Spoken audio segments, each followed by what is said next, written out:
Thank you everyone for joining us.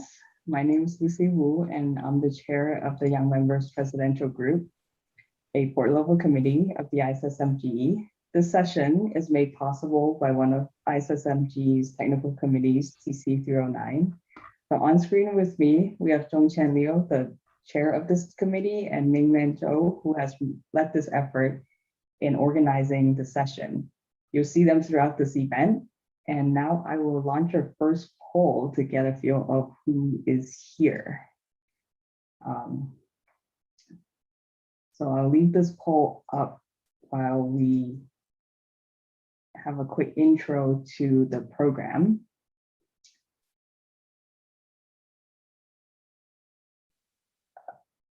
Okay, it's working.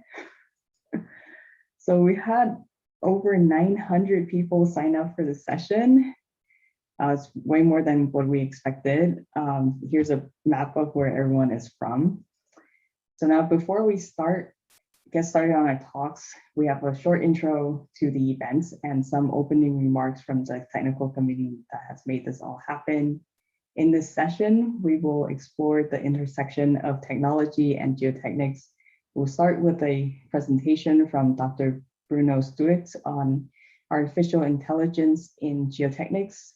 Then Professor Hongwei Huang will give us a deeper dive into the use of smart sensing in rock tunnels. Dr. Charles McRoberts will give a philosophical talk on humans and engineering judgment in the age of AI. We will end with a panel discussion with all of the presenters. The purpose of this event is to inspire you to think beyond your own borders. Advances in the technology in the past 40 years has given us the ability to connect in events such as this and change the way we live and work. To stay relevant, we need to actively engage in these advancing technologies. In our other Future of Geotechnics sessions, we explored how our profession is relevant in helping solve and adapt to climate change. In this session, we invite you to think about how our profession will evolve through machine learning, artificial intelligence, big data, and other technological advancements. These topics are not your traditional geotechnical topics. We're here to challenge you to think beyond your borders, whether they're geographical, political, or technical. These sessions are meant to enable you to continue the conversation with your colleagues and in your communities. This is just the start. The next 40 years will look very different from the past 40 years. The challenges will be different. The skills that we need to solve these challenges will be different. So we're here to invite you to help us imagine what our profession will look like in 40 years' time. Please make use of the chat, introduce yourselves, engage with your fellow participants, ask questions. The chat is for you. If you have questions for the speakers, please put them in the Q&A. These sessions are being recorded and will be available for viewing for 1 month after this event. And now I'll say a few words about the ISSMGE. The society is made up of 90 member societies around the world with over 200,000 individual members. The society's work is done through leadership from the board, the technical committees, board level committees, all in collaboration with more than 40 corporate associates. Our technical committees all offer unlimited corresponding membership. As a board level committee, the YMPG represents the voice of younger engineers to the ISSMG board. By being invited to the board meetings, we have an actual seat at the table where decisions on the objectives, priorities, and goals of this professional society are made. The flagship event that brings our member societies together is the International Conference on Soil Mechanics and Geotechnical Engineering, which is usually held every 4 years. Our 20th conference was scheduled for 2021, but has now been rescheduled as a fully hybrid conference in May 2022. In addition to the main conference, we have a very special Young Engineers Conference where we invite member societies to nominate delegates to attend. And in between these international societies, there are 5 regional conferences. It all kind of happens like the FIFA World Cup. And if the Australian borders reopen in time for the conference, we hope you can join us in person. The ISSMGE also offers some resources that aim to promote connectivity and open access. We have developed the Virtual University, which is a massive online open course platform where we continuously update with webinars, courses, and in the future, quizzes and perhaps certification. The ISSMG Foundation provides travel grants for young professionals to attend conferences. The International Journal of Geoengineering Case Histories is an online open access journal where we encourage the sharing of data. GeoWorld is our networking platform that caters to the geo-professional community, where it is where you can find your fellow professionals and interact with all of our committees. And in recent years, we have encouraged conferences to host a Price Part lecture where younger engineers can give a keynote conference. The majority of the society's work is done through the technical committees. The TCs are a meeting arena for discussing, developing, and applying specialist geotechnical knowledge related to the behavior of geomaterials, geoengineering, and engineering for society. This session was made possible by TC 309, and now I would like to introduce Zhongqian Liu, the chair of this TC, to say a few words. Yes, thank you, Lucy, for all the introductions. So I'm Zhongqian Liu. I'm the chair of TC 309 on machine learning and big data in geotechnics. The technical community 309 was established in January 2018. So the idea was basically initiated by President of ISMG, Professor Charles Ng, in 2017 conference in Seoul. So currently, Norwegian Geotechnical Society and the Norwegian Geotechnical Institute are hosting the Technical Community 309. So TC 309 aims to provide a forum for all ISMG members who are interested to explore the use of machine learning techniques to solve our problems relevant to soil mechanics and geotechnical engineering.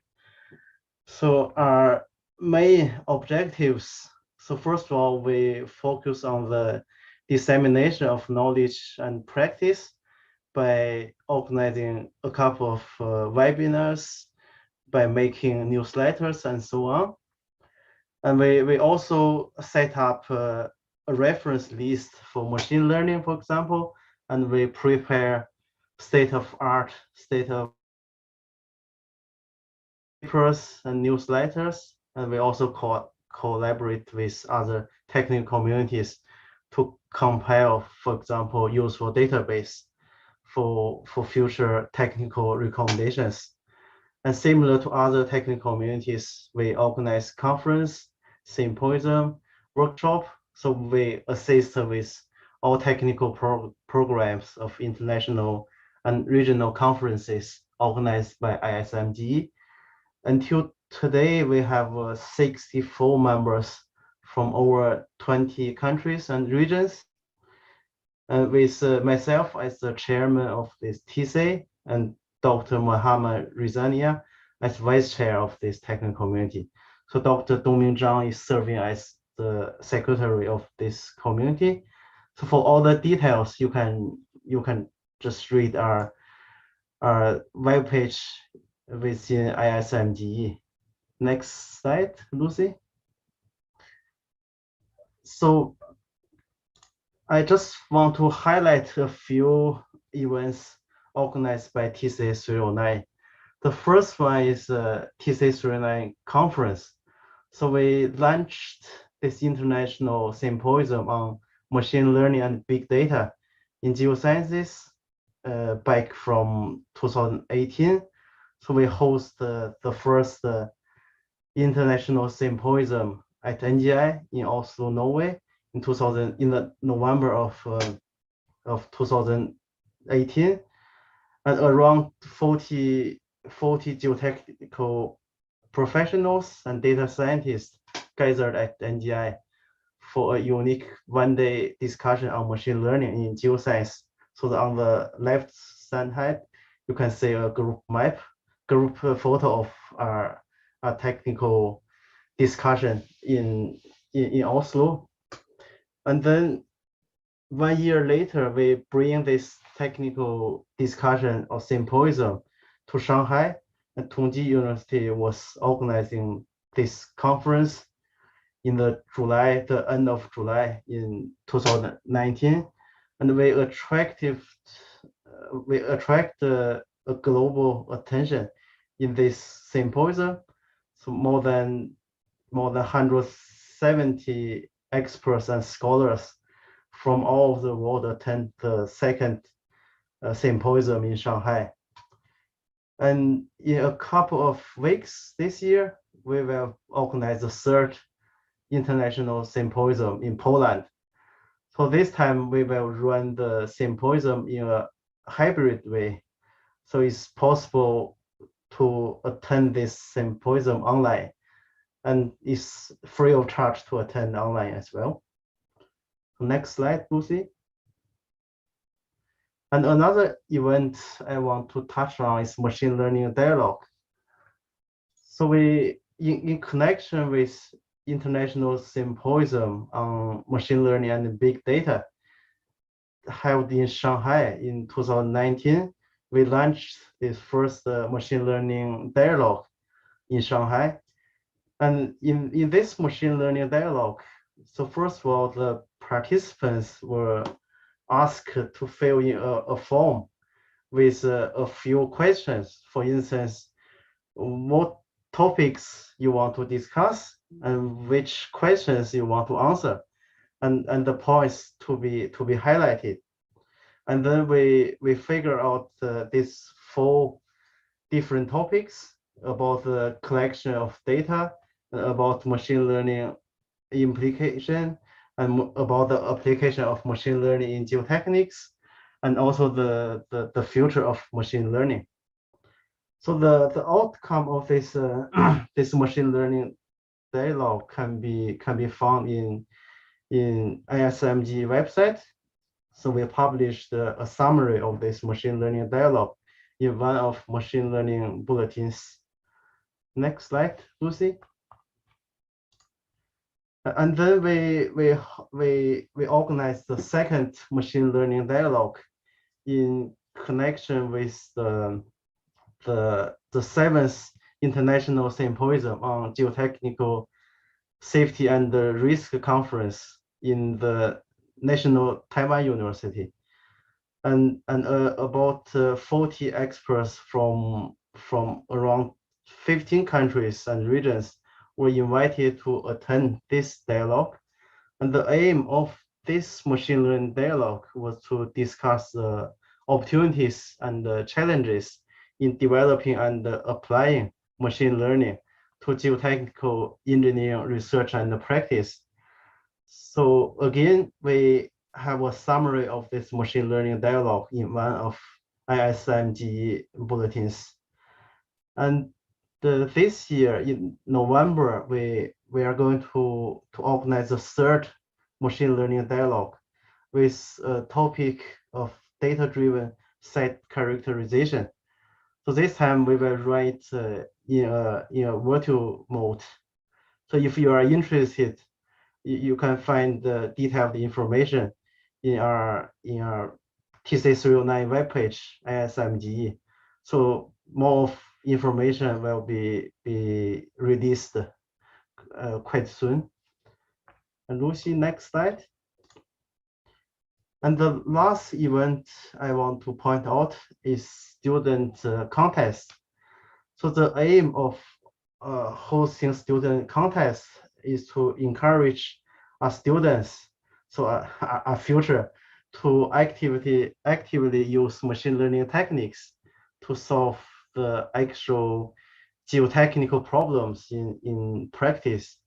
And this year, in connection with our third machine learning international symposium in Poland, we launched a cargo student contest. So you can find all the detailed information in TC309 webpage as well. Next slide, Lucy. Yes, I think this slide brings me to the end of the introduction session. So I hope all of us will enjoy the event today.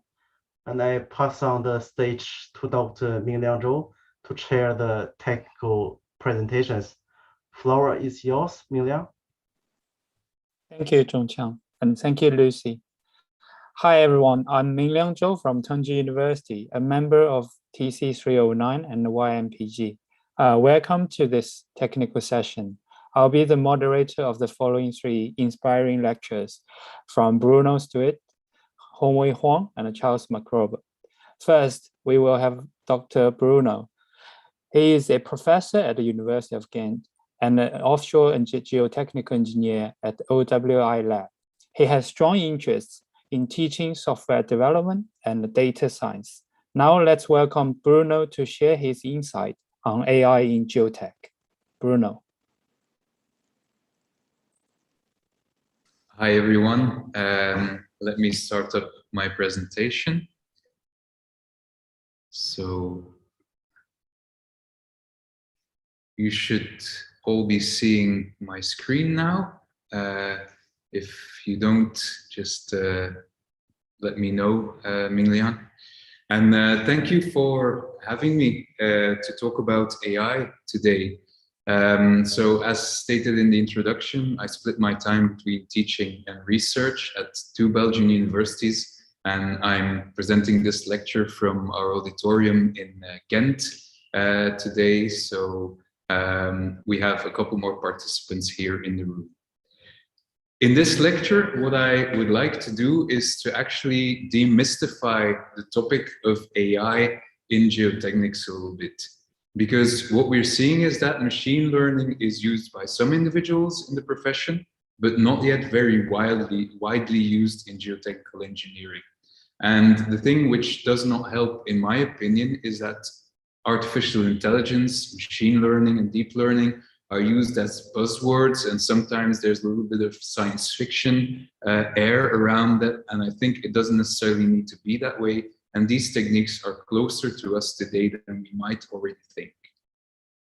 So in this presentation, I would like to give some perspectives on what I think about AI and what it actually is, and then comment on how I think AI can supplement the toolkit of geotechnical engineers practicing today.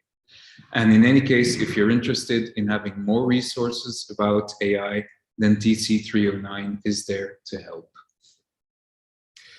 So when we talk about AI, it's always good to go back to a basic definition, and the Google Developers Glossary gives a definition of artificial intelligence as being a non-human program that can solve sophisticated tasks.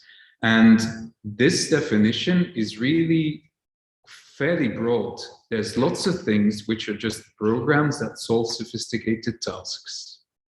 Machine learning is a subset of artificial intelligence in which a predictive model is trained based on input data. So data really comes in when machine learning is meant. So you need data to train a model to let it take a certain mathematical form to predict an outcome. So with these definitions, if you look on the left-hand side, then this Plaxis simulation is in effect artificial intelligence. This is a program which allows you to make decisions because the computer will solve all of the constitutive equations and end up with a stress field. Machine learning is also routinely applied in geotechnics because if you think about solve parameter correlations, then we have a certain amount of measured data from in situ, laboratory, or calibration chambers, and we try to relate to geotechnical properties by having a best fit to our data. And that is really what machine learning is about, to fit mathematical relationships to data to predict a certain outcome. So now that you know this, I can almost feel the question on what's new then with machine learning. Well, in my mind, that revolves around 3 pillars.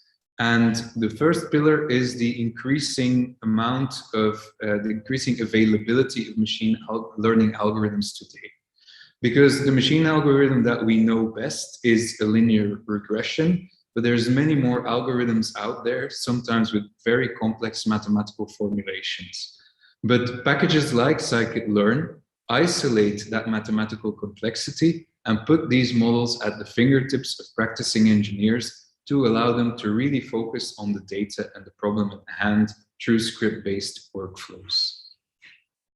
Second thing is that we have increasing amounts of digital data. I think most of you will agree with me that digitizing graphs from PDF reports is not the best way to go about data handling in geotechnics. And in recent years, we've seen digital data exchange formats such as AGS and DIGS emerge to facilitate data exchange in a digital way.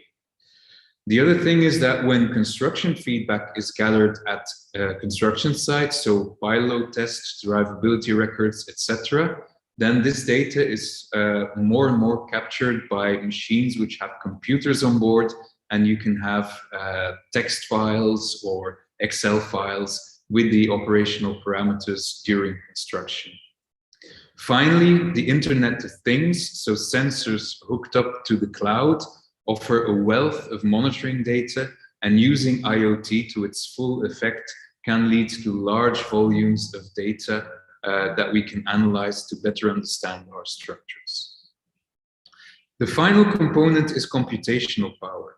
So with the laptop or personal computer that you have in front of you, you have more computing power on board than the laptop which was available to you 10 or more years ago. And that computational power is sufficient for solving most machine learning tasks on moderately sized data sets. And if you do need to scale up your workflow, then there is cloud-based infrastructure which is increasingly accessible to set up machine learning workflows in the cloud and leverage that computational power. So the task of the engineer then in many cases will come down to translating an engineering problem to a machine learning problem. And that's where it's useful to introduce the different subdivisions of machine learning. And the first is supervised learning. In supervised learning, we will have a certain property in mind, which we call a target, that we want to predict. And that target can be a class or a continuous variable. In the case of a class or a discrete variable, we call this classification problems. And for instance, if you try to predict from CPT data whether soil is sand or clay, that is a classification problem. So you will train a model based on CPT data and available info on whether something what you think they are. For continuous variables, this is the well-known regression problem, where you try to predict an outcome for input data, knowing very well that that input data has scatter, and also the target, the measurements might inevitably have scatter. So for instance, if we're trying to make a soil parameter correlation, for instance, a correlation between the drained friction angle for cohesive soil and plasticity measurements, that's a typical regression problem. The second class of machine learning problems are unsupervised learning problems. And these are problems where we try to make sense of the data, but we don't necessarily have a target in mind. We're not trying to predict anything. We're trying to find out things like similarity. So clustering algorithms look at similarity between data, and they are often used in geographical problems where we're looking at similarity between foundation locations, for instance. Such clustering is often done in a qualitative manner by practicing engineers, but machine learning can help adding more rigor to clustering. For instance, trying to find areas with equal susceptibility to settlement or liquefaction on a map is a typical clustering exercise. When we have large data sets, and especially data sets with many different measurements for a certain problem, we want to find out what the main contributor to the information in the data set is. Sometimes you may have properties which vary very little for your data set and won't have a big influence, and others which will show large variations. And the principle of dimensionality reductions is that we try to shrink the data set to a more limited data set with a limited amount of features to have equal amounts of information. So for instance, trying to find the CPT properties which have most influence on a certain variable is a task in dimensionality reduction. And then you have association, which is more for time series, which I won't go into in detail now. If we want to dive a little bit deeper into classification problems, we can look at this CPT-based soil type selection, which was presented in a paper at the ISFO conference. And there, the target is the soil type. So we're trying to predict soil type based on two input variables, features, being cone tip resistance normalized and normalized friction ratio. That is what we're doing in the conventional Robertson chart, but it's always nice to see how machine learning would solve this. In the graph on the right-hand side, you can see the dots, for instance, the green dots are samples for which we have CPT measurements, but we also have a visual description. So the green dots are sand mixtures, silty sand to sand silty. So these are actually the measured properties of these sands. And you can see that this task of selecting a soil type is not necessarily easy because there's overlap between the different clouds of data. And that comes down to natural variability, operator dependence, etc. If we compare the boundaries that the machine learning model will draw on that Robertson chart to the actual boundaries suggested by Robertson in their original paper, then you see that these boundaries from the machine learning can vary quite a lot depending on the model that you're using.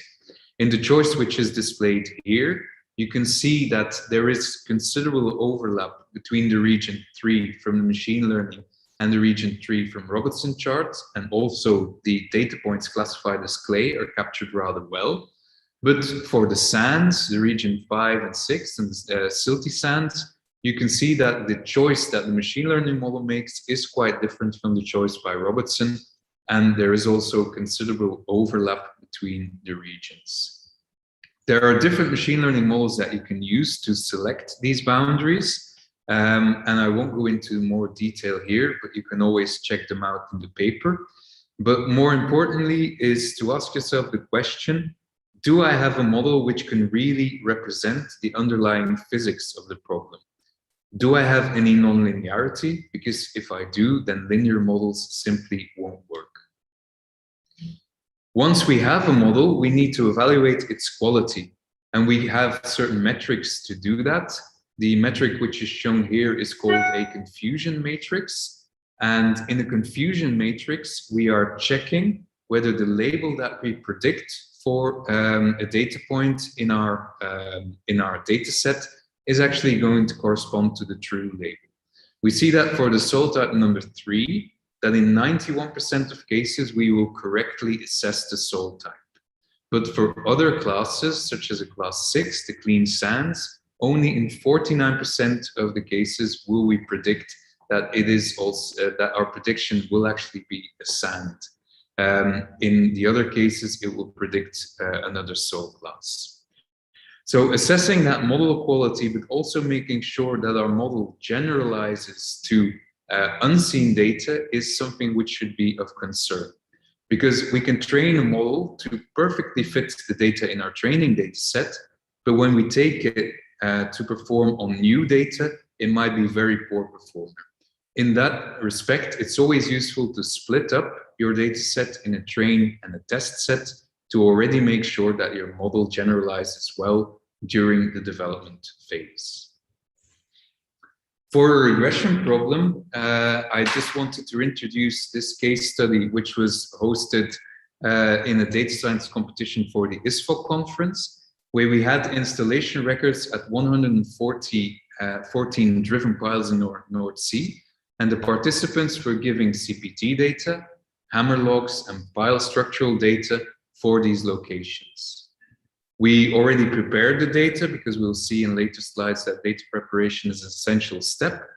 And we only provided 94 installation locations to the participants because we wanted to hold out the 20 remaining ones to check how well their predictions were performing. The data set had quite a bit of scatter. And one interesting observation from this competition was that the models that actually used engineering knowledge were the best performers. Because if you look at cone tip resistance, and cone tip resistance, which is a point measurement at a certain point in depth, won't be a very good predictor for a blow count, because the blow count is the result of the integration of flow resistance along the entire embedded pile shaft. So the teams that actually transformed sleeve friction, cone resistance into some sort of cumulative metric had the best performing models. There were different model types that were used by the participants, ranging from very interpretable linear models or linearized models to artificial neural networks, which are more complex but also less interpretable. What we saw in the competition as well was that the teams that applied rigorous assessment of their model quality and generalization on the dataset they were given were among the best performers. And the leaderboard, there were the 10 top performers are shown here. And what was quite encouraging was that even simple linearized models still had a fairly good performance and also obviously really good interpretability. So the model you see there for blow count was trained on this data set, and all you had to do was to calculate the cumulative shaft friction as a feature to be able to derive an outcome. So now that we've seen a couple of examples, I'd like to talk briefly about what we can do as engineers to future-proof our toolkit and add machine learning and AI to it. And I think in the end, we have to be honest, and most of it is about the data. If we don't have good data, we're not going to make good predictions and everything else that follows from it. So the questions we should ask ourselves is, are we collecting the right kind of data? Are the measurements that we're taking actually, are they physical parameters which are describing our problem? Also, at larger sites or with lots of variability, we can ask the question whether we're collecting sufficient data. And operator dependence is sometimes an issue as well, and data quality in general needs to be assessed. Once we have the data, we can ask ourselves whether we are handling and storing the data in an efficient and scalable manner. Because I think we all agree that file-based storage has limits, both in terms of size, but more importantly in terms of version. Do I have the correct file version? Was there an update since the last time I requested this data? Often uncertainty creeps into your project workflow in that way as well. Nowadays, cloud-based data sharing platforms exist, which can mitigate that problem.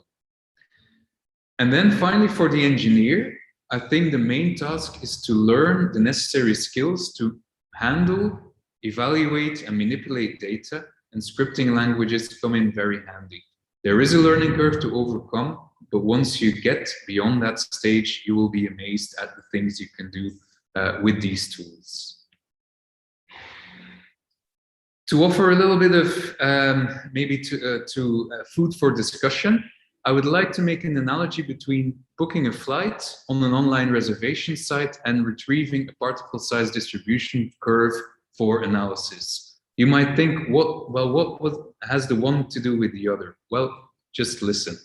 I think if we want to book a flight to a certain destination, we will select that destination. The site will return the flights that are available. We will select the flight time and date that best suits our travel needs. And then when we get the fares for those flights, we will select the fare that matches our budget and proceed to booking that fare. When you do that on a travel website, there is not a trace of doubt in your mind that on the day and time where you've booked the flight, you will be able to show up at the airport and take the flight, and that you will pay exactly the price which is shown on screen by the flight booking sites. That is, at least if you don't get teased by the airline trying to upsell all kinds of gimmicks to you. And then my question is, why shouldn't we have the same confidence in geotechnical data? Because if we're trying to build something at a construction site, we could easily imagine a scenario where we just enter the geographic boreholes. When we get those boreholes, we select the ones which is closest to our building location and get a list of available samples back. And then we select within the depth of interest the sieving curve or the particle size distribution that we need to proceed to further calculations. And I think having that same amount of certainty is something that we should strive towards. Because today, all of the infrastructure on the web exists to manipulate cloud-based data and to actually interact with web services through application programming interfaces. All of the functionality is there. And there are initiatives which are already ongoing, such as the Flemish region in Belgium has a database which you can interrogate through a Python package. And in our offshore wind research, we are building wind farm-wide workflows by having parametric data retrieval through HTTP requests, which then come back with JSON data. We can rely on that data, and it is in a parametric format, which is standardized and easy to read. In any case, scripting knowledge comes back here because handling of that data requires that knowledge.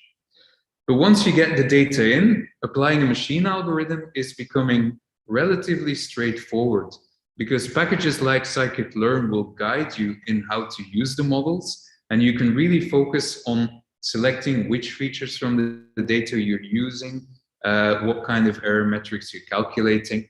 And I would like to finish with the thought that anyone can develop a model, but I think it takes a good geotechnical engineer with subject matter expertise to create a physically meaningful model.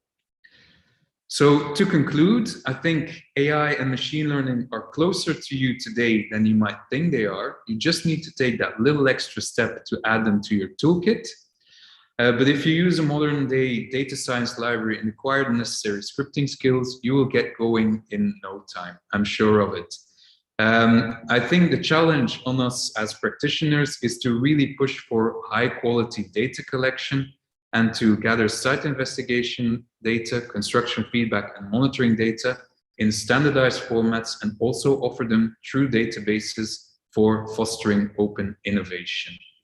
I think with that, I'd like to conclude my talk, and I'll see you back for the panel discussion. Thanks again for this opportunity. Thank you, Bruno, for the very interesting lecture. Next, we will have Professor Huang. Professor Huang Hongwei is a distinguished professor at College of Civil Engineering in Tongji University. His research interests include risk control in underground infrastructure and geostructural health monitoring and inspection. In the last 10 years, he has pioneered the smart sensing development on the risk control of geostructure. Let's now welcome Hongwei to share his insights on smart sensing on the safety of geostructural system.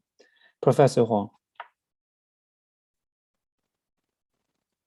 Hello, everyone. That's many thanks to Lucy, Zhongqiang, and Mingliang.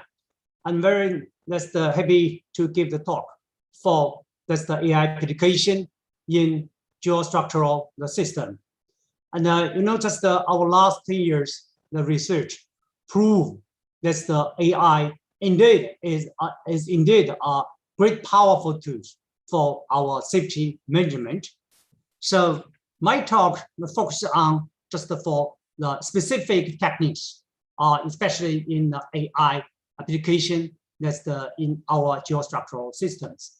So the first is just the missions. Okay, so everyone knows the infrastructure has very high speed development, especially in China mainland, and is concerned the geostructural the system. For example, for the one-dimension bridges, especially for our paths and the cut slopes and the tunnels, and the safety is an eternal topic during construction and the maintenance, and also it's not only for single engineering project but also for ongoing lead works. So to know it's the behavior of the infrastructure is crucial for the safety by monitoring and inspection. But the present, the monitoring and the inspection generally they use the hydrostatic leveling and electronic leveling also that's the total the stations. And for the inspection, you say it's the even though it's the present that's the developed that's the field of our geotechnical engineering, and also some that we first that's the manpower and to go to the on-site to see that's the defects. So that we need to save time, also we need to save the labors. So that means that urgent needs for automatic and smart monitoring apparatus and inspection facilities. So we need that's the smart sensing. I proposed this smart sensing that's especially using the Chinese that's the character, especially the traditional Chinese that's the character. That means smart. Smart it means for this the Chinese character is the 智慧. That means the first is the 智. That means to have enough huge data or information for knowing, understanding, or holding the things. That means you are 智者. And 慧, that means the second Chinese character, it means like the broom to clean your dirties in your heart. So that means to if you have a lot of data, so you should to mining to do that the big data the mining and to analyze, to predict, and to find the truth or not. So this is the smart. This is my understanding for this. That's the word smart. English word is smart. The Chinese character, the two character 智慧.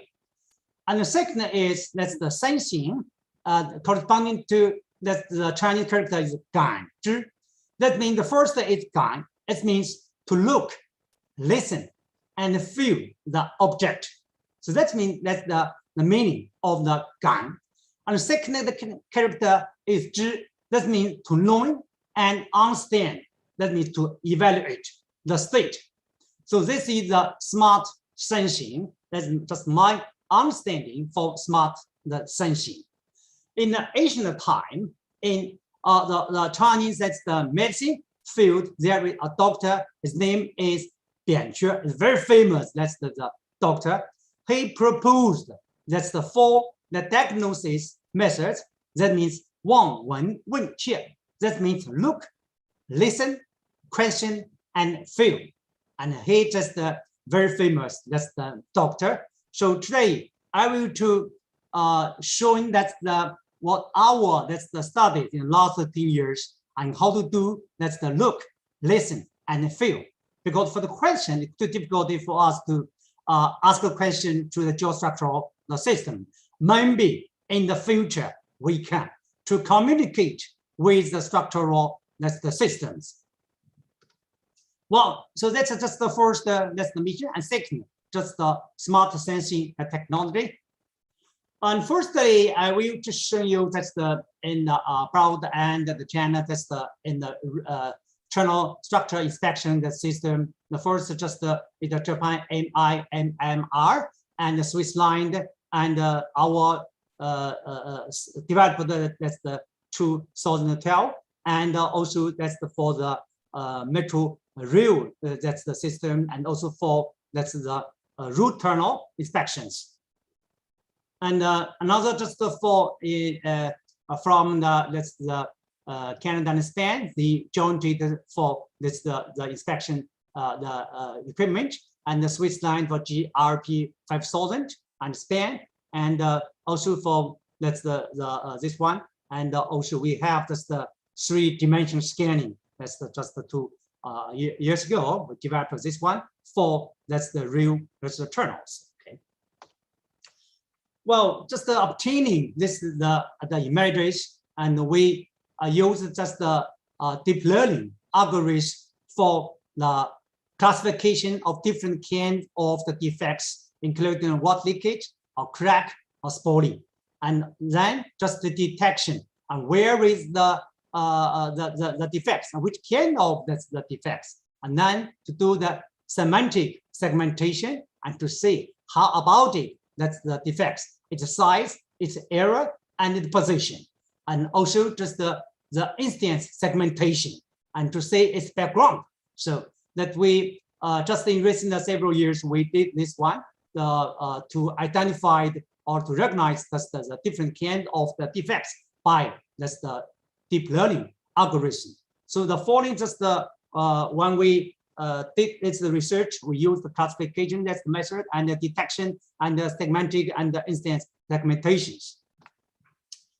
Well, this one just the 3-dimension panoramic images. Okay, so we can use the 3-dimension point cloud to get the 3-dimension models and to see where is the defects. And also we use the camera and to get the photo, a lot of the symbols of the photos, and to use the structure from motion and base to do that 3-dimension reconstruction. We get the rock body classification, and then give the strategies of excavation and the support. And let's just show you just the cut slope defect recognition using drawings. Okay. So they just recently we finished this research. We here just drawing the shooting, and then there is a crack, real crack. We use the ResNet 50, that's the residual deep learning network, to get the crack. It's the 73% is a probability, the estimation. That means there is a crack. And it's just for the inspection, and the legs is for the monitoring. And you know, just in a lot of the terminals on ground in the space, we do that's the monitoring. This is the wire, that's the wired monitoring system. So it looks like a lot of smart. So how about the smart? Like this one, the wireless smart systems. Okay, so it's the only just very only just the equipment and no wire. So the wireless monitoring, that's the system is used here. So in the last 10 years, we studied this we developed 2 actual chilled sensor node as operating temperature from -40 to positive, that's the 85 degrees. And the accuracy is 0.02 degrees. And small size, 5 centimeters. A lifespan 10 years, especially for the battery lifespan 5 years. If you just have 20 millions, that's the collection of data. So we have the 5 years, that's the battery lifetime. And also we developed that's the laser tube and distance sensor node just in our 2 actual tube sensor modules, and just combined with the laser distance the sensor modules. Okay. This is just the on-site installation. That means this node can measure it's the X and Y actual rotation, and also it can have a distance, that's the measurement. And later we have an interface water leakage sensor node based on electrode. In the underground space, there is the water leakage. It's a very popular just the defects. So we developed that's the node for measuring it's the water leakage. And another just the risk visualization based on our that's the tilt node. Until we combine with the LED, so 3 kind of different kind of color. If there is a blue color, it means safe. If the orange color, it means the warning, and you can tell that's the engineer and to deal with in time. And if there is a red light, so should quickly to go outside and for the safety. Okay, so dangerous, very dangerous. Well, that's the based on our developed tilt load. We recently we developed the WSS. It's the within smart shape. It's just for that's the one linear just the infrastructural the longitudinal difference settlement, and also for the deep excavation, it's the horizontal displacement, and for the horizontal and the vertical ground displacement, and also for 3-dimensional displacement for any other shape that's a structure. So this is just our recently developed for the WSS that's the systems. Well, also just in WSS SN systems, it's very necessary to have this the wireless network communication. Just considering the special characteristic of infrastructure, we propose the special temporal data compression and recovery algorithm, like this one, and uneven clustering routing algorithm and deep sleeping mechanization. Okay, we got a lot of the patterns for this one. Well, so this is just the very short introduction for the smart sensing technology, and let's just the field applications. So we did the smart sensing in Shanghai for 200 rings and give the different kinds of the defects that are great. And here, just the digital twin modeling in utility, that's the 3 dimension. So firstly, we get the 3-dimension point cloud data, and then the lining, the surface texture the data, and finally just to have the 3-dimensional lining models. So next is one, it's the water leakage, and this is this one's the water leakage, and the red one just for spalling, and the green one just for the crack. So this is a digital twin street. So it cannot win. Yes, like this one. So it can simulate that one person wanting to walk in the tunnel. You can see there's a different kind of the defects.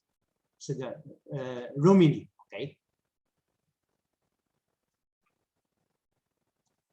Well, the second case is the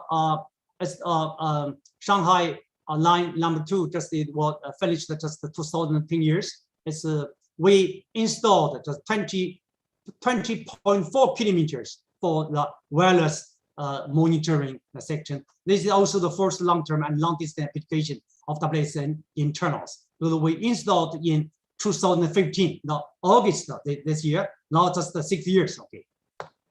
So just at that time is the section that's the installation, including the tube load and the gateway. And this one just the data. So the first thing you can see this the low temperature, this just the convergence, and so after that's the temperature compensation, we get this the convergence distributions. Okay, just in the last 5 years, and this is just for considering this is the train moving in the rush hours. So very that's the flooding for the convergence, and this is just for midnight. Okay, and for static problem, the vibration data is not needed.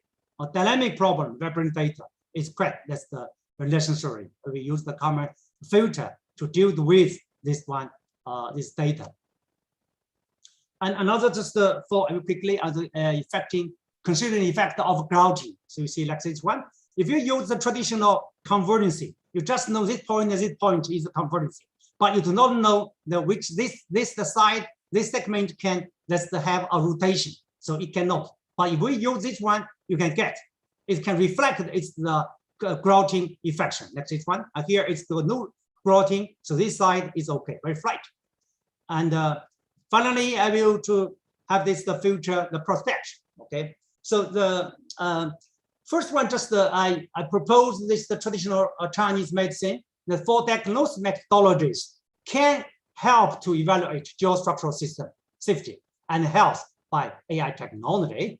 And the second is the AI, especially for the deep learning algorithm, can achieve automatic identification and quantification of geostructural system defects. That means look, and WSN can replace manpower to do the real-time monitoring. They listen and feel if they have the dynamic. Also, okay, so you can listen and feel to let's just how to say just the Chinese medicine is the pulse. Okay, to touch that the pulse, to feel your structures. That's the response, and then the computer vision and WSN can replace manpower to conduct a smart inspection and monitoring of geostructural system in a faster and relative precise way, and can capture crucial behavior. And advanced digital twin technology together with the smart sensing techniques can significantly improve safety risk. That's the management. And last is the how to use the health data to evaluate the safety and health of geostructural system, coupling with the existing the rich stratum. That's the data. You know, just Zhongqiang, that side, just in 2019, we hold just the second international workshops for the machine learning and also for the big data. I gave the presentation for the short term, the data. We established the relations between the physical data and the mechanical data. So very important for the design and also very important for the construction. So now we have the rich short-term data, and also we have a very huge inspection, that's the image data, and also we have the very huge the monitoring data, and how to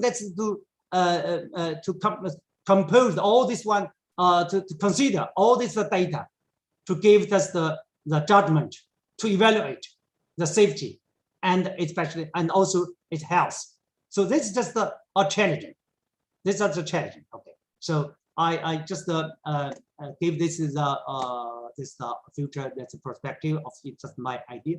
And the next is just our recent years we published several papers in international journals.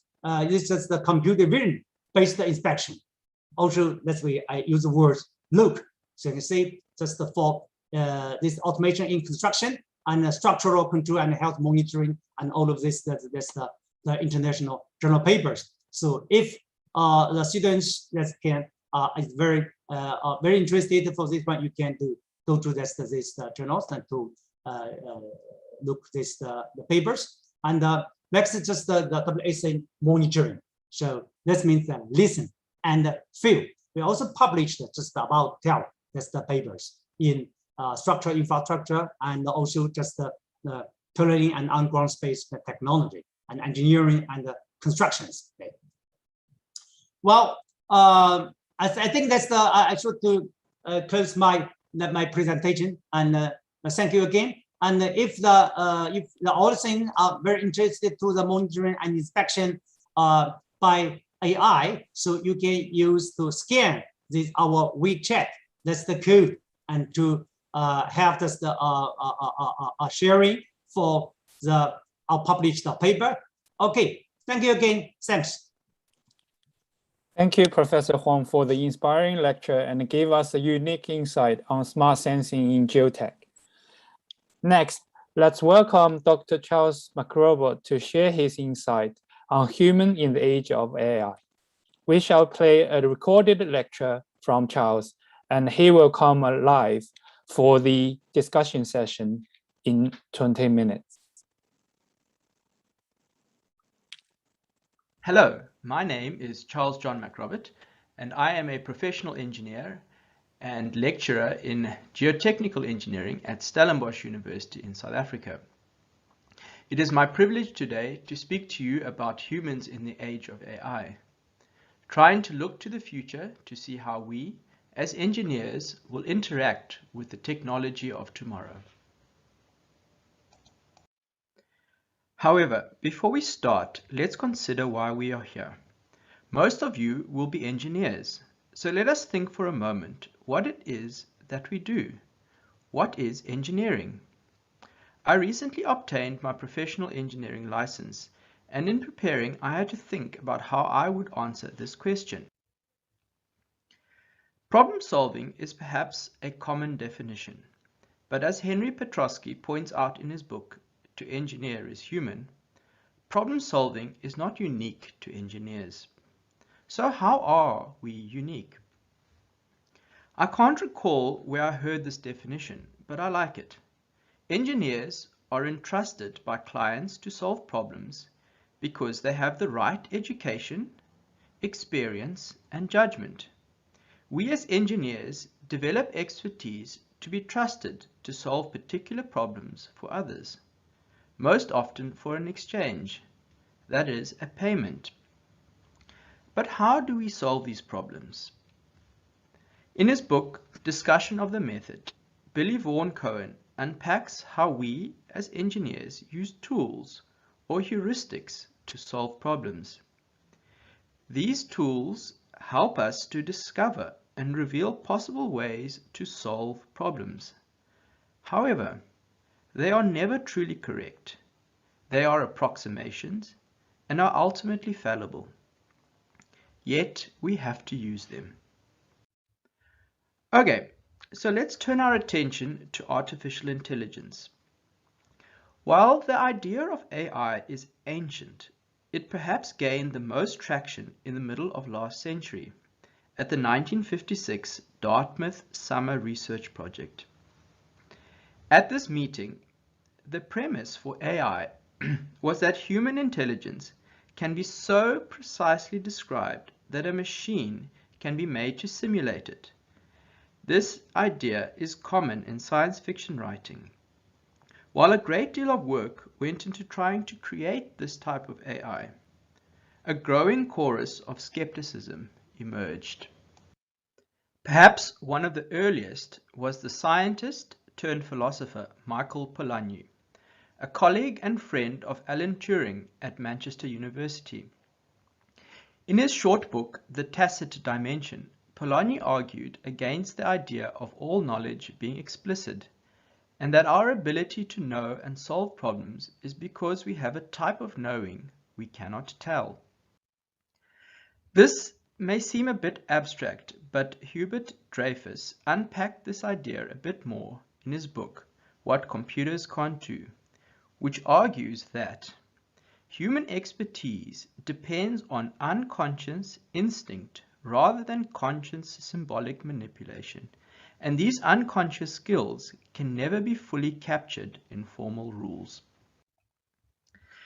Work in the years that followed illustrated this, in that humans were shown to rarely use step-by-step deduction, but rather solve problems by jumping to conclusions based on fast, intuitive judgments. Let me try and illustrate this with a very simple model. Say we have a problem for which the answer is 150. A computer model ideally needs a series of steps to get to the solution, as illustrated by this figure. Whereas humans tend to skip steps and then apply a factor of safety. Sometimes this can be wrong, as illustrated by iterations 1 and 2, but often it is pretty correct, as illustrated by iteration number 3. These problems with creating human intelligence led to a redirecting of AI attention and research. And today, AI is less general and is more specific. And a good definition of what AI is that artificial intelligence is largely mathematical, statistical machine learning, made possible as computer power has evolved and data availability has increased. This type of AI has been used quite successfully in other fields, such as search engines and online shopping. But why not in engineering, and specifically geotechnical engineering?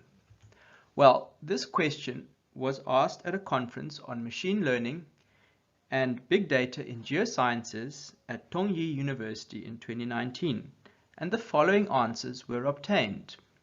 Insufficient data, don't know how to use big data, we need cheaper and better data acquisition hardware, and no examples to follow.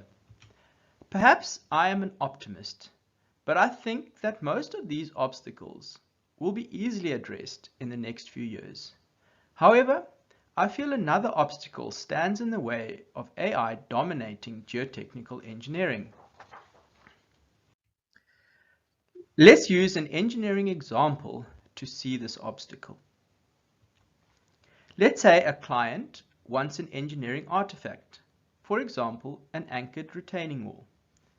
To get to this artifact, we need data. This data is going to be subject to limitations. For instance, what the client is willing to pay for, tests available at execution time, testing errors, and interpretation errors. We then start to design. And as we have a finite amount of time, we cannot consider all options. We also apply a factor of safety, and there may be human errors, which thankfully are often compensating. The design is then implemented, but what is implemented may be different due to site-specific variations or changes due to the contractors having something else available, for example, anchors from another project, which are equally suitable, or simply poor communication. So while we go from data to artifact, we could have the same artifact for completely different site conditions. Furthermore, we don't know how close our artifact is to optimum, but we believe it to be safe. We rarely optimize and more often satisfice. Satisficing being a decision-making strategy or cognitive heuristic that entails searching through the available alternatives until an acceptable threshold is reached. So for me, the biggest obstacle to big data is the thick data that dictates how we get from data to artifact. I will admit that we could see AI solutions at each of these intermediary steps, and we are already seeing this, particularly at the data generation and interpretation stage. However, much of this is bespoke or tailored to very specific problems. So is the original idea of artificial intelligence lost? Many argue that as we accumulate all these small bespoke AI solutions, we may be able to join these all together to come to a more generalized intelligence. However, the major problem is combinatorial explosion. The fact that even adding one more variable leads to a significant increase in possible combinations. Combinatorial explosion is a major concern when it comes to validating models. So there are serious problems with general intelligence becoming a reality. But what if it does? Well, in my opinion, the question of why a solution is correct will still apply. For engineers to be trusted to deliver solutions, we will need to explain why an AI proposed artifact is correct. Clients will want to know why. Clients want a narrative. They want to see that we as engineers understand the problem and the solution. And I am not sure AI will be able to provide this narrative alone.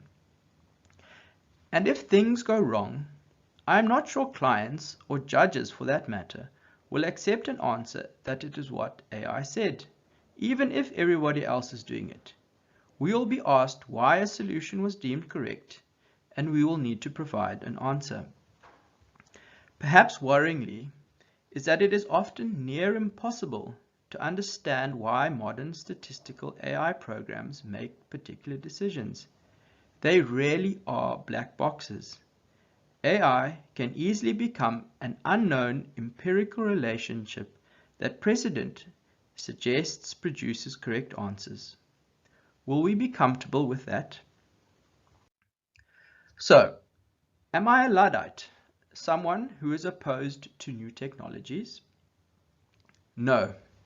I am convinced that AI is a powerful tool to work with data and capture how we solve problems. AI is helping us to work with large data sets, and in the near future, it will extend to guiding us through the design stage, selecting solutions, and monitoring implementation. We will soon have more data than we can manage with conventional means. We will need AI to work faster and explore different interactions. AI will supplement existing technologies, and we should keep abreast of these new developments. AI also has the potential to help us challenge existing theories, perhaps even effective stress, as it shows us relationships between factors we had not considered related. But we must be very careful to throw out theory, as it is a powerful tool in advancing outside of the knowledge base. As we look to the future, what should we and the engineers of the future be learning? Coming back to our earlier definition of what an engineer is. An engineer is trusted to solve a particular problem. So in my context, and in the context of this webinar, I am training civil and in particular geotechnical engineers. So that is the expertise that must be developed. Bruno showed this pie chart earlier, and even amongst data scientists, understanding is key. Collecting, cleaning, curating, and judging relationships, with programming secondary. My analysis suggests this follows the 80-20 or Pareto relationship, where programming accounts for 20% of the time and understanding 80% of the time. So if understanding the data takes up so much time for data scientists, how much more should it be for geotechnical engineers? Students need to be focusing on geotechnical understanding. Understanding or developing those threshold concepts, the factors that dictate a soil's strength and stiffness and its response to loads, should dominate the curricula if we are to create physically meaningful models. We definitely need to also develop data science skills, perhaps a new computing language, but I am fairly confident that we will soon have very intuitive programs to apply AI, perhaps even within Microsoft Excel. Personally, I feel my time is much better used developing my geotechnical understanding than my coding skills. I also feel that if I am trusted to solve geotechnical problems, I should be prepared to trust others with my data management problems. Well, I am also a researcher and a lecturer, and perhaps you want to ask me what I am doing to prepare for the future. Well, an area of research that I've been working on for the last few years is how we as engineers make decisions, how we integrate different sources of information, and particular computerized information. While computers are necessary to solve the complex problems of today, computers can have a very strong biasing effect on decisions. My research aims to both investigate our use of computers and propose ways to avoid indiscriminate use. Closely linked to this is figuring out the essential building blocks to training engineers. Can we drop mathematics altogether, for instance? Do we still need to learn how to do hand calculations? As a curricula becomes increasingly crowded, we will need to ask serious questions about how to train up competent engineers. Recently, I learned that this type of research is being called quantitative epistemology within the medical domain. If you are interested in pursuing this type of work with me, in geotechnical engineering of course, connect with me on LinkedIn. Recently, I ran a poll on LinkedIn about what the future holds for geotechnical engineering, and if computers or robots may take over. While the jury is still out, I feel that we will remain key at all stages.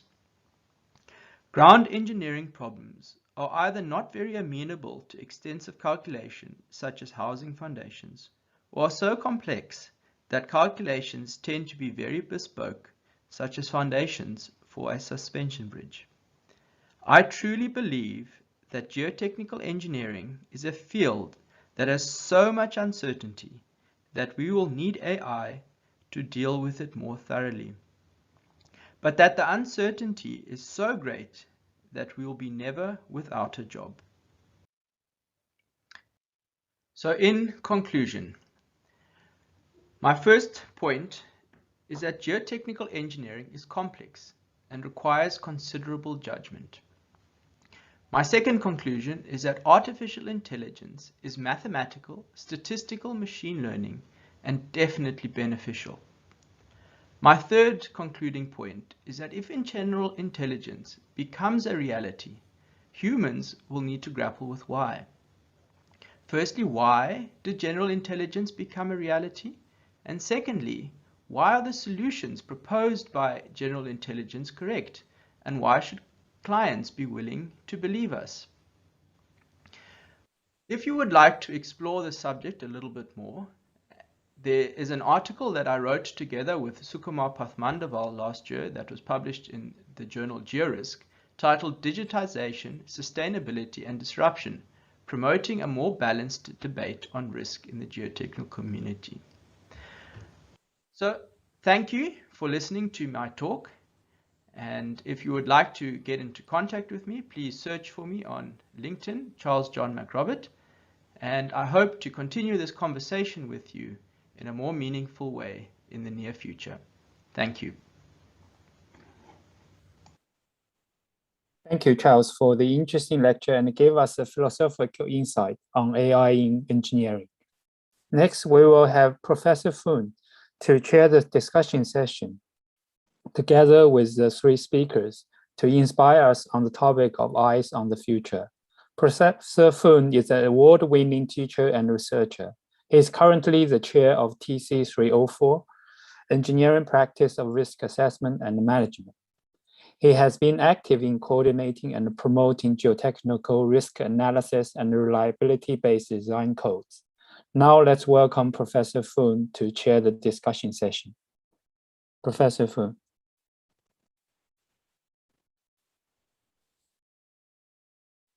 Maybe we can ask Professor Foon to start the session and share his slides.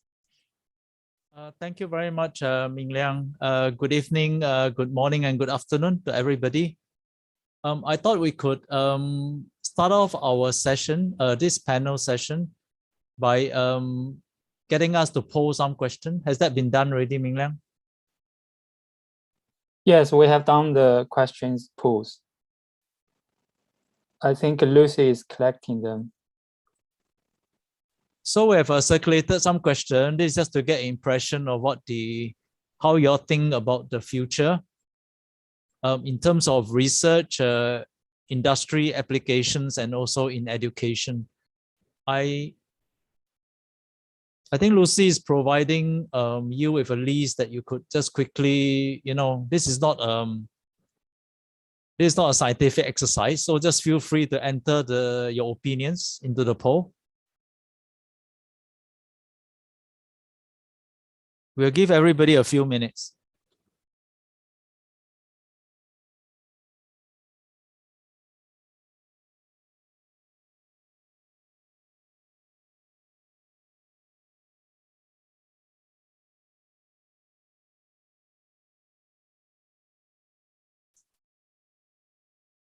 There are actually 3 questions. So if you scroll down, you can see 3 questions. Lucy, we could close in about a minute time, I guess. You could show us the distribution of the answers.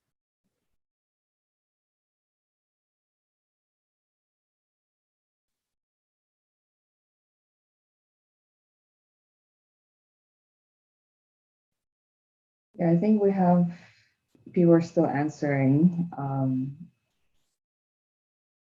And I'll need a second to put it up on a slide so that our audience joining in from YouTube can also see the distribution of the answers. Thanks, Lucy.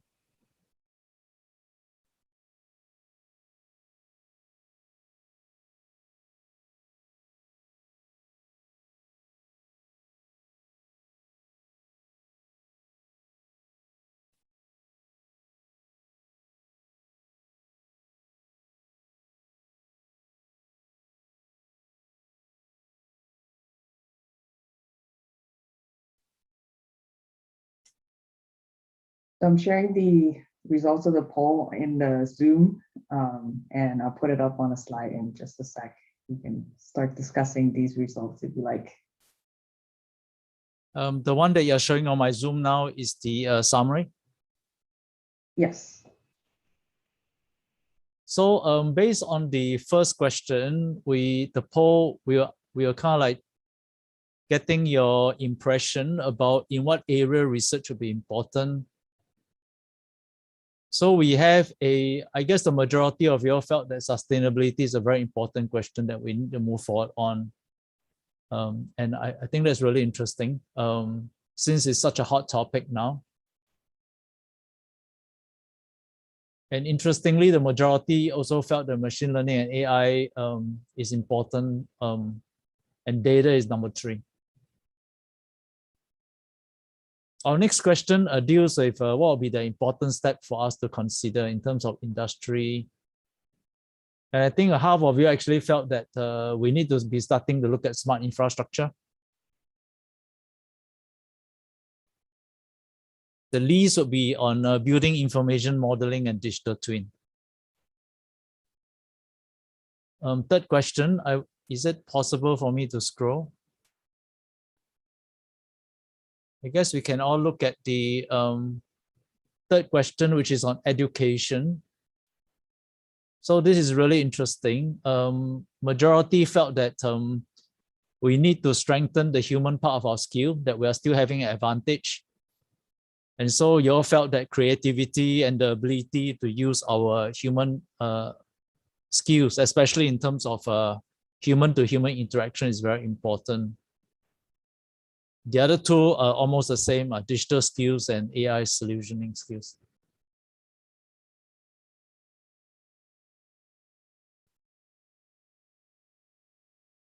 So thanks a lot, Lucy. Thanks for your help. I thought that was very interesting. The outcome, some of them are not too surprising, but some of them are a bit surprising to me. So if I could, maybe I could start introducing our panelists. I think you have heard some of them who are our speaker, Professor Huang from Tongji. You just heard from Charles Stellenbosch. And I'm KK Poon, and we have Bruno from Ghent University. Bruno, are you around, by the way? Yeah, I'm here. Great, thanks a lot, Bruno. So we have all 4 of us here. I thought to kickstart given that we have only a short segment to kickstart, I would like to invite each of the panelists to speak for about 2 minutes with your PPT, and then we'll open ourselves up for questions. First, I'll invite Professor Huang. Hongwei, you can start. Yeah, yes, 2 minutes. Yes, okay, yes. Okay, so just showing this slide, okay, just in my 20 minutes, that's the presentations. I propose that's the traditional Chinese medicine, that's the 4 diagnostic methodologies to our just the geotechnical, the engineering, and I prefer the word smart sensing, and I use the traditional Chinese character, that's the 智慧 and 感知. Okay, so smart, it means that to have enough the huge data information for learning, understand, or holding the things, and hui, it means analyze, predict, find the truth or law. The sensing, that means computer vision and wireless monitoring, and to look, to listen, and feel the object, and to learn the understanding and the state, then how to evaluate, that's the state. I think that's in traditional or the ancient times, that's very famous, that the doctor Bian Que, he proposed the Wang Wen Wen Qie. Okay, this is very look, listen, question, and feel. So back to our geotechnical engineering, that we can use this look, listen, and feel, and to give how to say, just a very good judgment for our safety and health. But for the question, is too difficult at present. But we can, maybe in the future, we can communicate with the geostructural, that's the system. So the future work is how to use that's the huge data to evaluate the safety and health of infrastructure, coupling with the existing, the rich, the structure, that's the data. We have that's the data, that's the structural data and the monitoring and inspection data. But how to that's the evaluate, combine all the data is the evaluate safety and health. So this is the challenge, and also is our future works. But AI applied this a very powerful tool for us. It can be implemented by Wang Wen Wen Qie, the traditional Chinese, that's the 4 diagnosis methodologies. Well, that's the 2 minutes, that's the talk. Okay. Thank you very much, Professor Huang. Very interesting. the vision you have for our future is smart sensing. And I think Yes. that's very important because we talk about resilience, and resilience means that you need to know the health of the structure, Yes. whether is it being damaged or is it recovering. So thank you very much for sharing smart sensing. I'll have Charles next.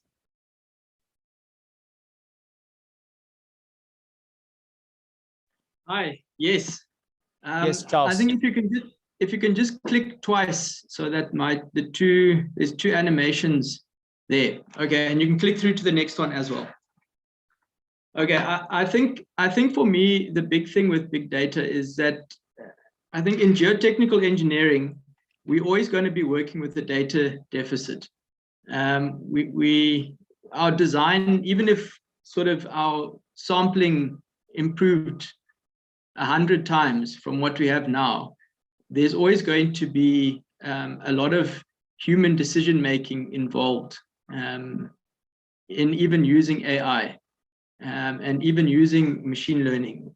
So I think for me, I would like to see AI perhaps moving away from exclusively looking at interpreting data, but helping it to help us understand how we make human decisions, and then empowering human decision making. So, and yeah, this is like really blue sky thinking. It's sort of I don't know if we're even thinking about this at present, but I think that's sort of where I would like to see AI going in the 40 years from now, where it's seen as a support system for dealing with the data deficit of design and geotech.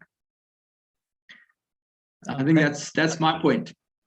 Thank you very much, Charles. So Charles' view of the future, the way he sees it, is that we need to look at his concept of a thick data.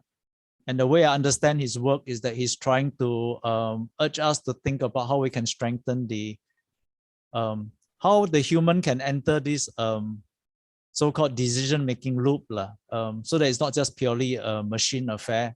And I think there'll be a lot of questions for you, Charles. Yes, thank you so much.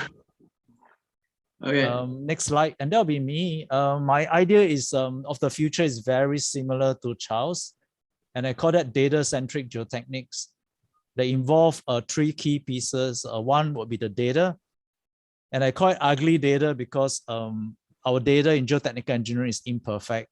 I call it big and small because at a site level, your data is typically limited. But if you combine information from many sites, you get a very big database. I call learning basically any operation that connects the decision to the data. So maybe you all can click once. So I consider this entire loop to be circular, as you can see, because once you make a decision, you learn from the decision. So my opinion is that this is not the same as our linear approach in performing a calculation, but AI actually has a learning feature that's absent from all current decision-making process, or rather the learning is done by the human engineer at this point in time, but AI can support this learning. Next click, please. So as I've said, the learning is a unique function here in terms of machine learning. So that's to make sense of ugly data. So it should not be making sense of ideal data. Ugly data means data that we actually have. Next click, please.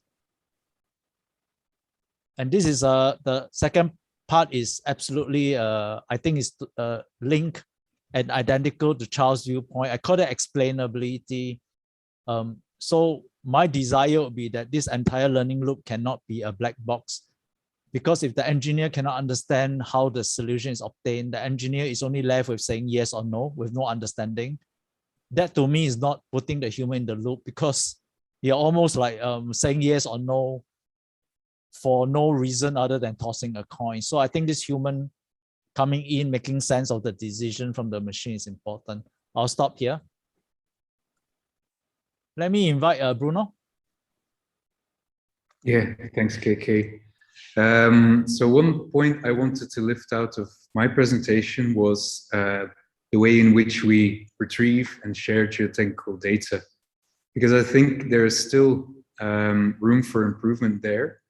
especially when it comes to building ever-growing data sets for machine learning.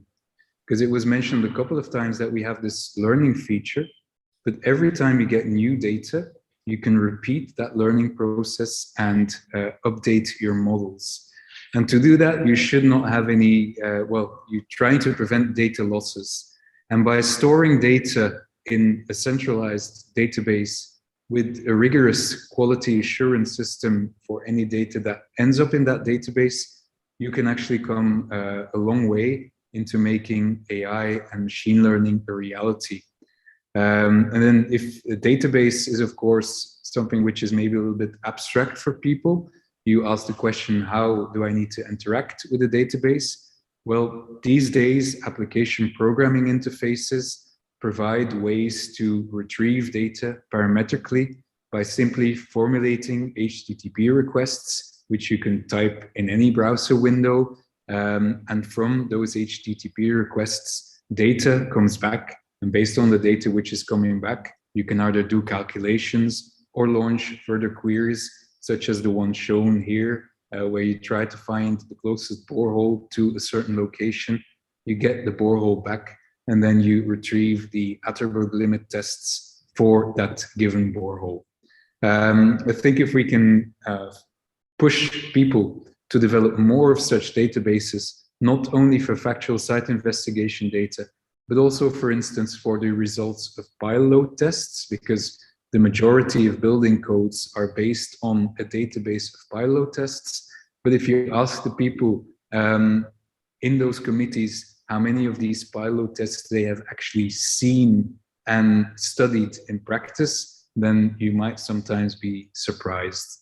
I think having transparent databases, which offer anybody the possibility to go and check data, is going to bring our profession forward. And I think web services and APIs are a tool that can facilitate that. Thanks. Thank you. Thank you very much, Bruno, for the nice summary. So Bruno's view of the future is that we have to have a way that to organize our data and allow the data to be retrieved and used in a very effective way.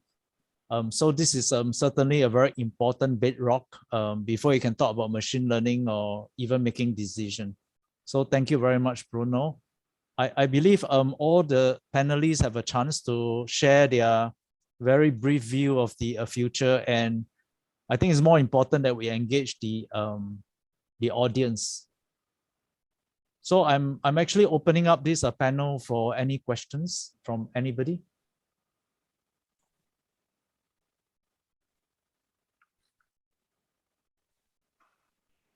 You could enter the question in the chat box if you want to.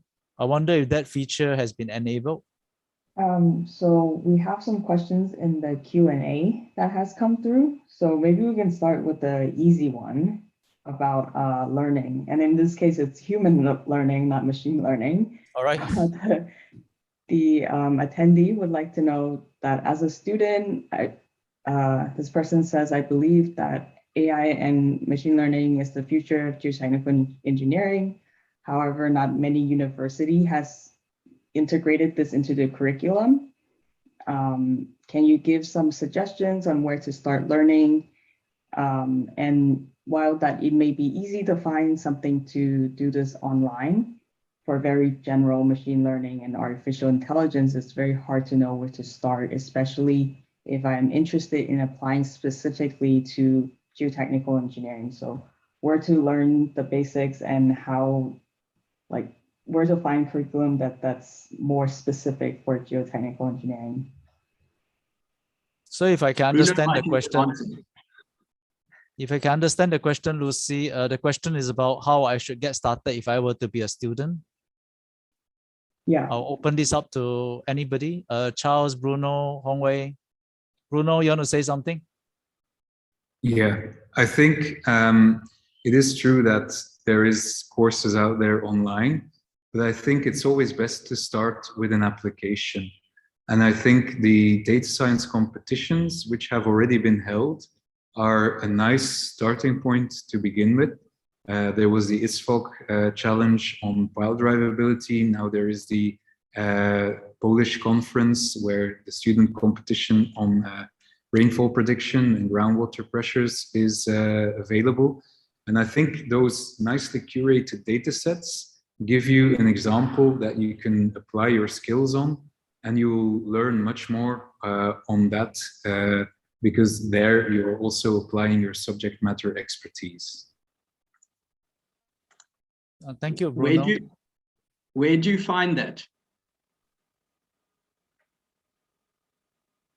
I'll post the link in the chat or in the Q&A. Well, just to share that TC304, some of you would know about this ISSMG TC, and they run a regular series of student competition on machine learning as well. So I think you could just go Google and key in ISSMG TC304. You get lots of data there. Just to share the audience, there's a lot of data there that's free for you to use in case you want to learn about machine learning. I do agree with Bruno that if you're learning something, I think you should use the real data and not to use ideal data set, because it doesn't really help you. I don't have any question on the chat. Lucy, are there any other question? Or if not, we can invite our panelists for more comments. Lucy? I think Actually, I can see one question from the Zoom chat. So one from Said Faith. He's asking, considering our data is from lab and institute tend to be site specific, how universal can the AI or machine learning models in terms of their applications? Perhaps I could just briefly take this question. So this is an excellent question because site-specific is one of the key feature of our profession. And in fact, in my presentation, I talked about small and big data. Small data would be basically what you can get from a site. And if you decided that you can combine data from many sites, that would be a big data. But the question is exactly the question mentioned that, are we able to combine data or we can only use the site-specific data in our analysis? So just a very quick answer is that yes, you can explore the big data. The concept here is to look for a similarity between sites using machine learning. So there are techniques that can work as well. The machine will automatically select sites that are useful for your analysis. Maybe I can ask further on that. How do you figure out which sites are similar? What criteria does it sort of look for? There are different ways of looking at it. The idea here is that the saving grace in our profession is that our site investigation data has many types of data. It's not just one source of data, but typically you have a combination of lab and field tests. So this multi-dimensional data set actually allows you to look for similarity. It's looking for similarity in a probabilistic way. It's almost like machine clustering. So the data may be sparse, but it's multi-dimensional. That's the key idea here. For those who are interested, you can always email me. So papers have been published on this issue already. Maybe out of interest to the other panelists, would you also just use geological similarity as a criterion to sort of group certain sites together? Because that's routinely done in offshore wind, where for all of the sandy sites in Northwestern Europe, we can, well, be relatively sure of a similar deposition environment. So Bruno, we haven't actually worked based on geologic information. The reason is because the data we have are just the traditional geotechnical information, SPT, index tests. So our research focus is only to focus on data that we can get our hand on and ask ourselves what is the best decision we can make. So that has always been the guiding principle. I would think that having extra information like geology will be very useful. One of the things that we're not using, by the way, just to share with all of you, is that we're not using the site location GPS. So we think that this is very important because your site cannot be reviewed because there'll be client confidentiality, people will not share. So the technical challenge here is that how can you get insights from your site without sharing the GPS location? That's the challenge. That will allow us to share data with appropriate, what we call anonymization. It's a very interesting question. It's being done in data science. Do you then have, do you still store some information on the geospatial location relative to a center of a site, for instance? Because that's, well, to identify whether one borehole is close or far from the other can sometimes be very interesting. What we did was to do it in a way that people cannot recover the information. We calculated the correlation between the information. So the correlation tells you how far apart you are. But with correlation, you cannot back calculate the location of your data. So the idea here is not to review too much about the data. So there's a very interesting space for us to work in, just to share with everybody. Do you think we'll ever get to a place where we can move away from anonymized data in terms of geospatial? Do you think people will ever be willing enough to share that if they see the benefits? Our preliminary engagement with the consulting company is that most of them are fairly reserved in allowing you to pinpoint exactly where's the source of the data. So they would like to keep that private for the time being, especially if you are using their data within this database, as I've just said, to draw a conclusion of your own site. Of course, you know the location of your own site, but they would prefer that you do not know the location of their site in the database. So that will preserve their confidentiality. Lucy, you have another question on your list? Well, there was an earlier question that went into the answer section, but I think it's worth bringing up. The question is the geotechnical community prepared for the acceptance of ML and AI in our field? This is for sure the future, but are we prepared to challenge all the 100+ years of geotechnical theoretical studies? Great question, Lucy. I'll ask any of the panelists if they have a response.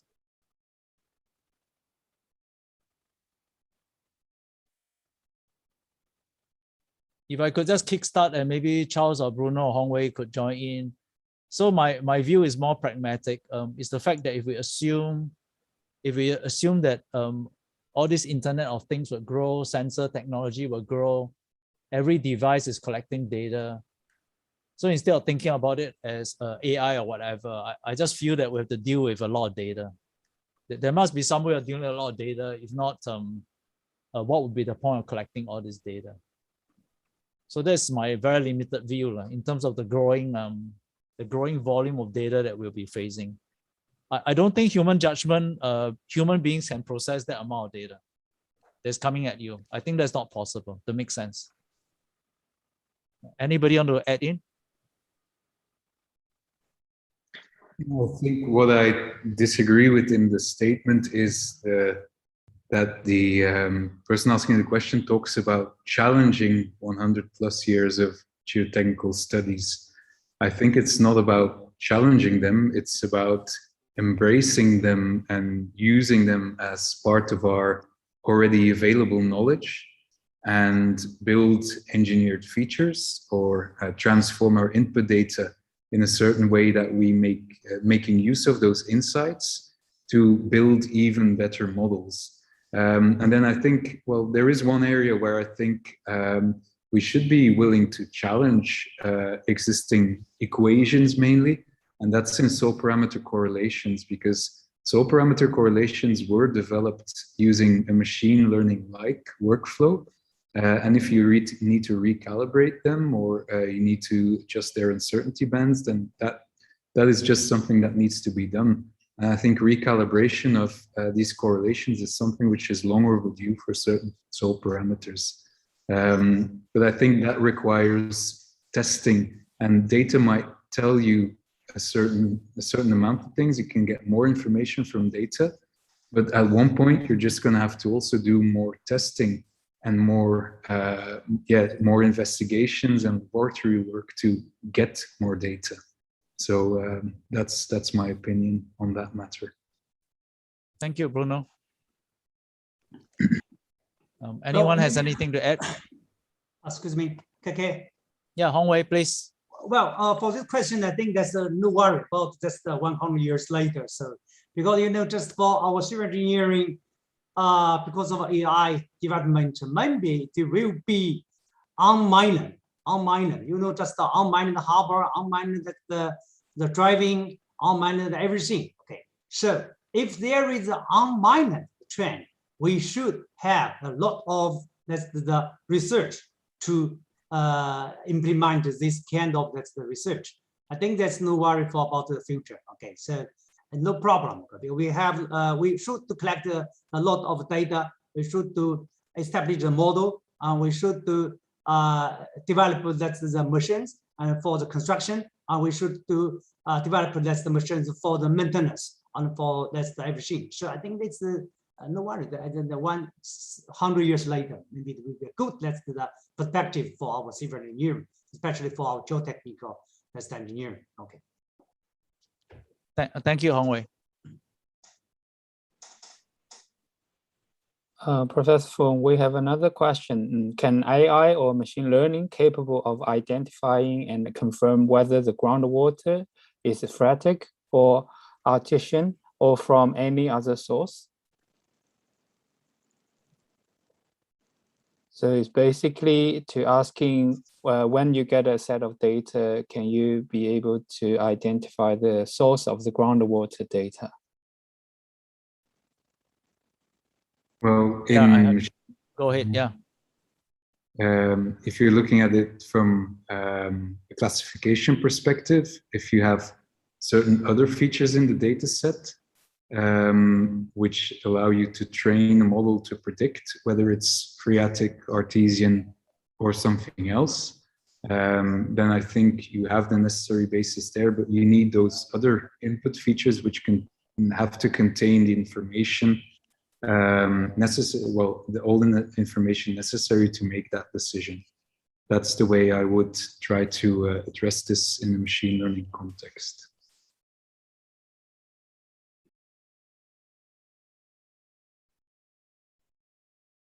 Thanks, Bruno. I'm not aware of any work that's been done to address these specific questions at this point in time. I don't think we should see machine learning or AI to be some kind of magic solution. So the way I think which has been articulated by Bruno is that I will see that as another tool that can make us make better decisions. So it's almost an augmentation device. I don't think we can think about it like, you press a button and all the problems you have will get solved for you. I think it's not so simple. No, it's a tool to manage the data, and we're going to soon be in a position where we have so much data that we can't manage it with conventional tools, and this is a tool that we need to develop. But yeah, you need data to be able to work with it, and it's not fix all tool. So I agree a lot, Charles. Both the size of the data, the volume, we are also having data which is very common, which are real-time data from multiple sources, and I think these are very hard to deal with. What can you do with all this data that you're collecting, real-time, multiple sources? Maybe some of them are sensors you put in the ground, some are remote sensing. So I think if I threw this problem at you, I'm not sure whether you can manage it without using some of these modern kind of like data tools. So we really can think of existing sources of data that is very hard to process, although we do know that they are kind of valuable. I think one of the things that I've been thinking about sort of with this monitoring data is that in geotech, often monitoring data changes very slowly. So if you sort of compare it to like a chemical engineering process plant where they've got dials which go up and down the whole time, and they're sort of using a lot of AI to train the process monitoring in chemical engineering plants.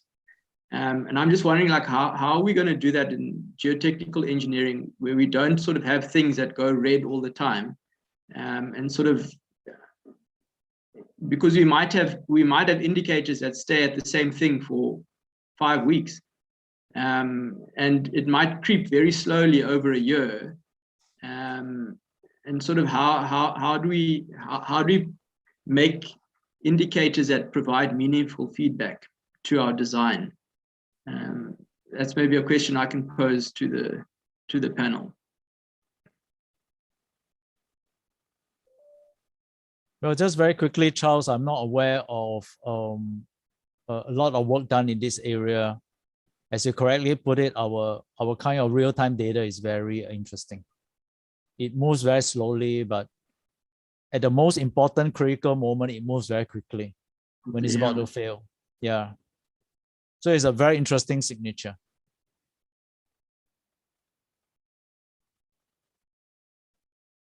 There's actually another question that has been posted a while back. Someone commented that, Eric commented that he thought that this technology is most useful for the planning phase and the preliminary phase of a project. Codes and professional responsibility will require site-specific exploration analysis. And he agrees that we need more up-to-date correlations of index tests of engineering parameters. So that is a comment from Eric. Professor Foon, there's a question come up from Seal.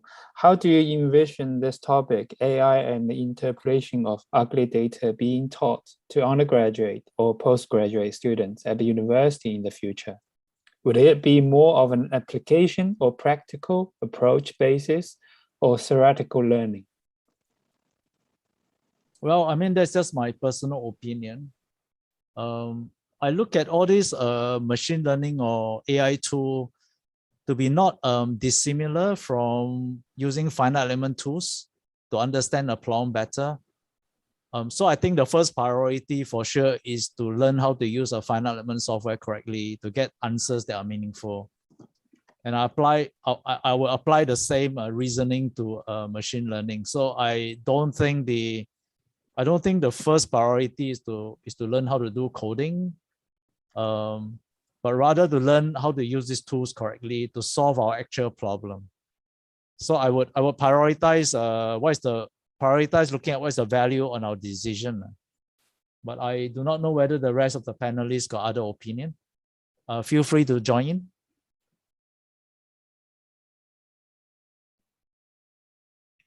I agree that correct use of the tools and applying machine learning in a rigorous manner, whichever framework it is in, and I think in the coming period, we're going to see much more visual ways to do ML. I think there's a program called Orange ML where you just load data and you drag and drop, and that's going to be possible too.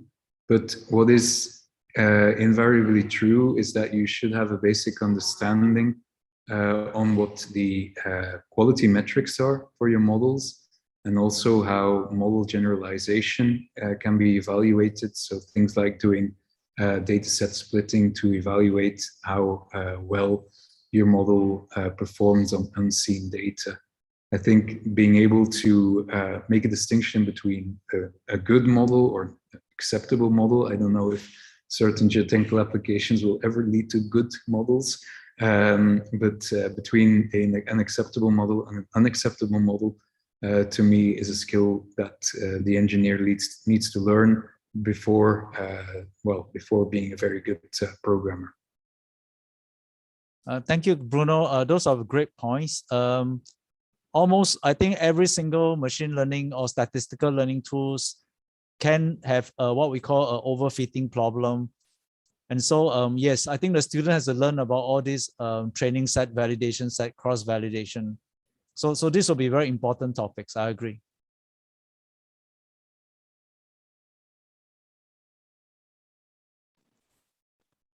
There's one last question from the audience.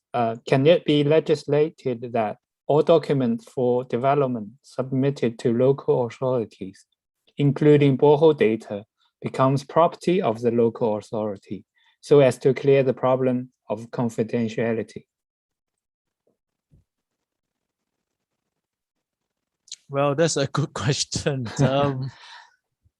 I guess that is one way we can speed up the rate, because without sharing data, it's very difficult for the field to move forward. So I guess the person who asked the question is wondering whether we can move faster by using law to mandate that the data can be shared, I guess, by the regulators. Something similar happens in New Zealand, I believe. I think Is that it's being mandated, mandated, Charles? Yeah, it's mandated there. So they have to, Bruno, what's it called again? I can't recall the name. I need to look up the link, but indeed, in New Zealand, you have a New Zealand Geotechnical Database, it's called. And I think, well, you can, as a New Zealand company, you can apply for access as well as an academic for research purposes.